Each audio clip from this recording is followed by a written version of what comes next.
Every time you step into public, you are being evaluated. Not consciously, not kindly, and not fairly. People are scanning you for weaknesses the same way predators scan a herd.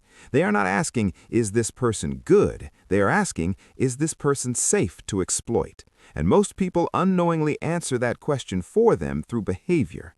Machiavelli understood this long before social media, long before offices, long before modern psychology. He knew that power is rarely taken by force. It is usually granted by those who expose themselves as vulnerable.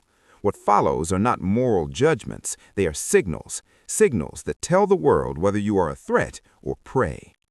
The first behavior is over-explaining yourself in public. When you justify every decision, clarify every intention, and narrate your reasoning, you are not being transparent. You are advertising insecurity. Powerful people make decisions and let reality justify them later. When you explain too much, you signal that you fear disapproval. And fear of disapproval is the fastest way to lose authority. Machiavelli warned that a ruler who feels compelled to explain himself has already surrendered control of the frame. The second behavior is laughing at your own expense to be liked. Self-deprecation in public is not humility. It is a submission ritual. You are telling the group, I know my place, and it is below you. People may laugh with you, but they will never respect you. Respect does not grow from entertainment. It grows from restraint.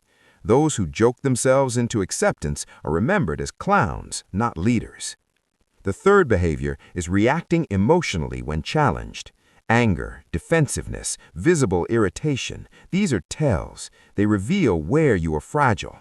Machiavelli wrote that the man who cannot control himself will always be controlled by others. When someone sees they can provoke you, they gain leverage. Emotional discipline is not suppression, it is strategic silence. The person who reacts least controls the interaction. The fourth behavior is publicly seeking validation. Fishing for compliments, checking reactions, adjusting opinions to fit the room. This marks you instantly as low status. Validation seeking flips the hierarchy. You become the performer and everyone else becomes the judge. Machiavelli understood that authority flows in one direction, from the self outward. The moment you need approval, you hand your power away. The fifth behavior is revealing your plans before execution. Announcing goals, broadcasting ambitions, sharing timelines. This feels productive, but it is lethal. First, it satisfies the ego prematurely. Second, it invites interference, envy, and sabotage. Machiavelli advised concealing intentions not out of paranoia, but out of efficiency.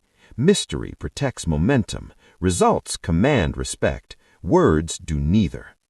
The sixth behavior is complaining in public. About work, about people, about circumstances.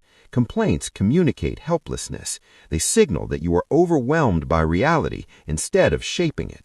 Leaders do not broadcast suffering. They either solve problems or endure them quietly. People instinctively avoid those who complain because misery spreads. Machiavelli observed that fortune favors those who appear capable, not those who appear burdened. The seventh behavior is oversharing personal struggles or vulnerabilities. Modern culture praises public vulnerability, but Machiavellian reality is brutal. Information is ammunition. When you expose your wounds publicly, you teach others how to hurt you. Vulnerability has a place, but that place is private, controlled, and selective. In public, strength must be visible, even if it is being built behind closed doors. The eighth behavior is over-familiarity with everyone, treating strangers like confidants, erasing distance too quickly. Power requires spacing. When you remove all boundaries, people feel no need to respect you. Machiavelli understood that authority requires a degree of separation, not coldness, but selectivity. The more available you are, the less valuable your presence becomes. The ninth behavior is failing to control your physical presence. Slouched posture, nervous movements, rushed speech. These are unconscious signals of submission.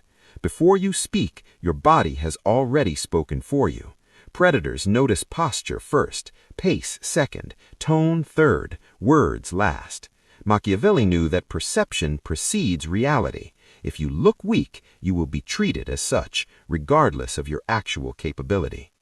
These behaviors do not make you a bad person, they make you exposed, and exposure invites exploitation. The world does not attack strength directly, it waits for permission. Every one of these behaviors is permission. Ending them will change how people treat you, but it will also change how they feel about you. Some will withdraw, some will resist, some will test you harder. That is the cost of no longer being prey. Machiavelli warned that authority creates isolation before it creates influence. If you are not prepared for that loneliness, you will relapse into weakness. This is not about becoming cruel. It is about becoming unreadable, calm, selective, deliberate. When you stop advertising your inner world, people stop trying to invade it. When you remove these signals, predators move on because prey that cannot be read is too dangerous to approach. Power does not announce itself, it is felt. And once people stop seeing you as prey, something shifts quietly. Conversations change, treatment changes, opportunities appear without explanation, not because you demanded respect, but because you stopped signaling weakness. That is the Machiavellian truth. If this perspective challenged the way you think about power, social pressure, and self-respect, take a moment to engage. Like this video if it gave you clarity. Share it with someone who still struggles with external validation. Comment with your thoughts or experiences, and subscribe to the channel if you want more content on psychology, power dynamics, and self-mastery.